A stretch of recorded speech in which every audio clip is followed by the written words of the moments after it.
yeah. Make all the demons quiet, yeah. We were built. Piala AFF U23 2025 akan digelar di Indonesia pada 15 hingga 29 Juli 2025.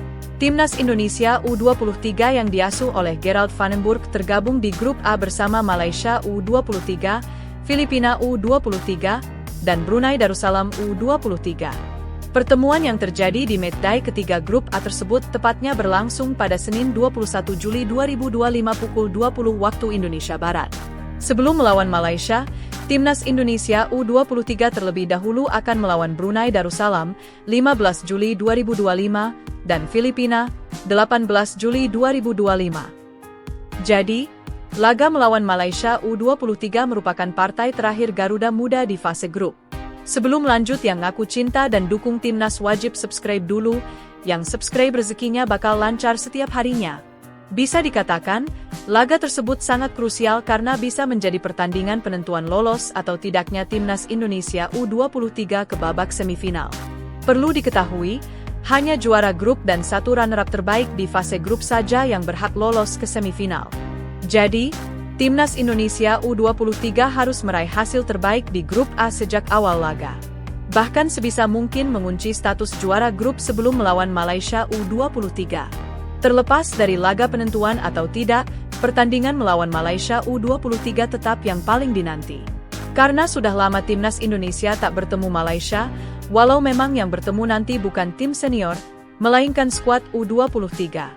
Ketua Umum PSSI, Erick Thohir mengakui Timnas Indonesia sudah rindu melawan Malaysia dan bahkan sudah mengajak tim berjuluk Harimau Malaya bertanding.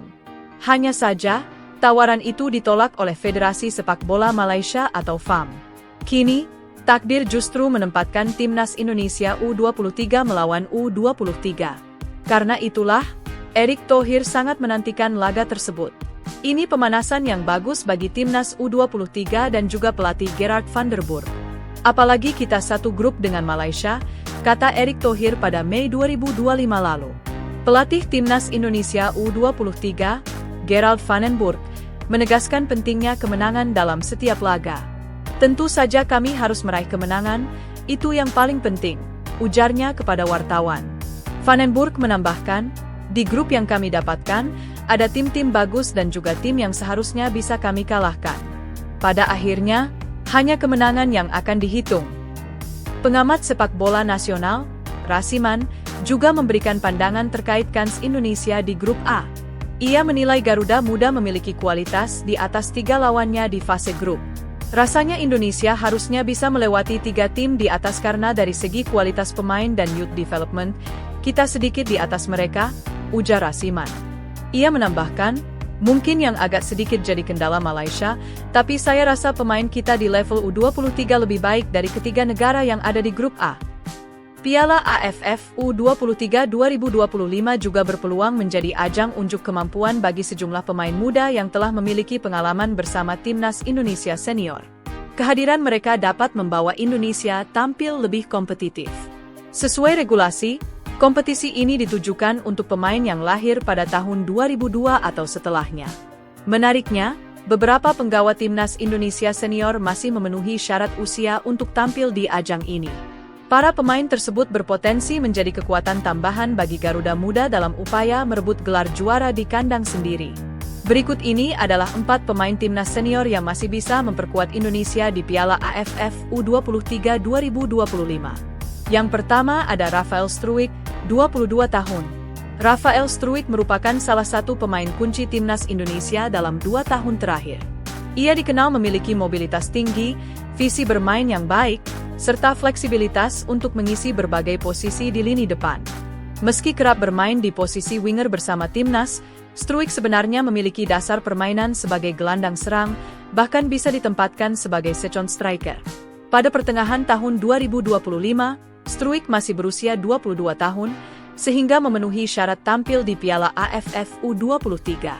Pengalamannya menghadapi tim-tim kuat seperti Irak, Jepang, dan Korea Selatan tentu menjadi nilai plus bagi Timnas U23. Yang kedua ada Justin Hubner, 21 tahun.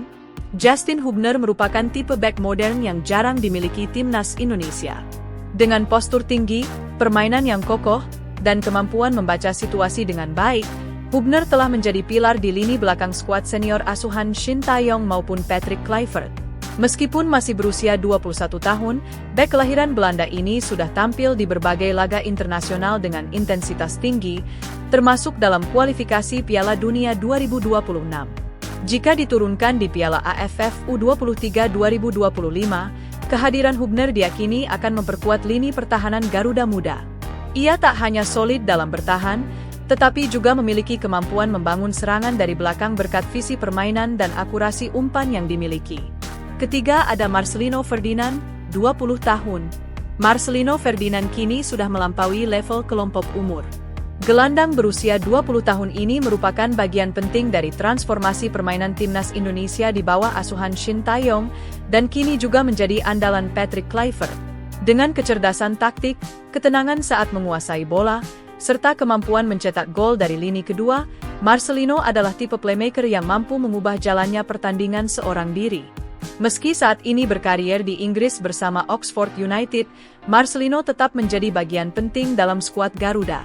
Jika klub bersedia melepasnya, kehadirannya di Piala AFF U23 2025 dapat menjadi pembeda. Ia mampu berperan sebagai penggerak permainan sekaligus mentor bagi pemain muda lainnya.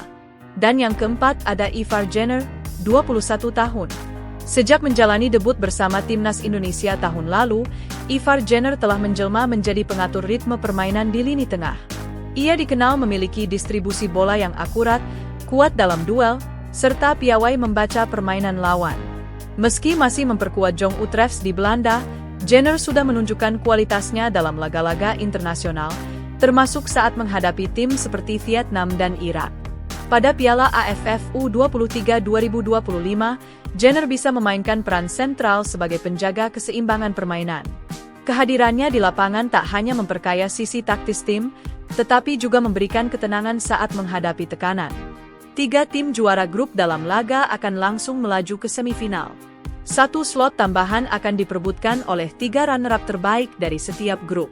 Fase semifinal dijadwalkan berlangsung pada 25 Juli 2025. Perebutan tempat ketiga akan digelar pada 28 Juli, dan final Piala AFF U23 2025 akan dimainkan pada 29 Juli 2025. Turnamen ini sekaligus menjadi pemanasan penting bagi Garuda Muda jelang kualifikasi Piala Asia U23 2026. Jadi bagaimana pendapat kalian? Sampaikan di komentar dan jangan lupa subscribe channel ini.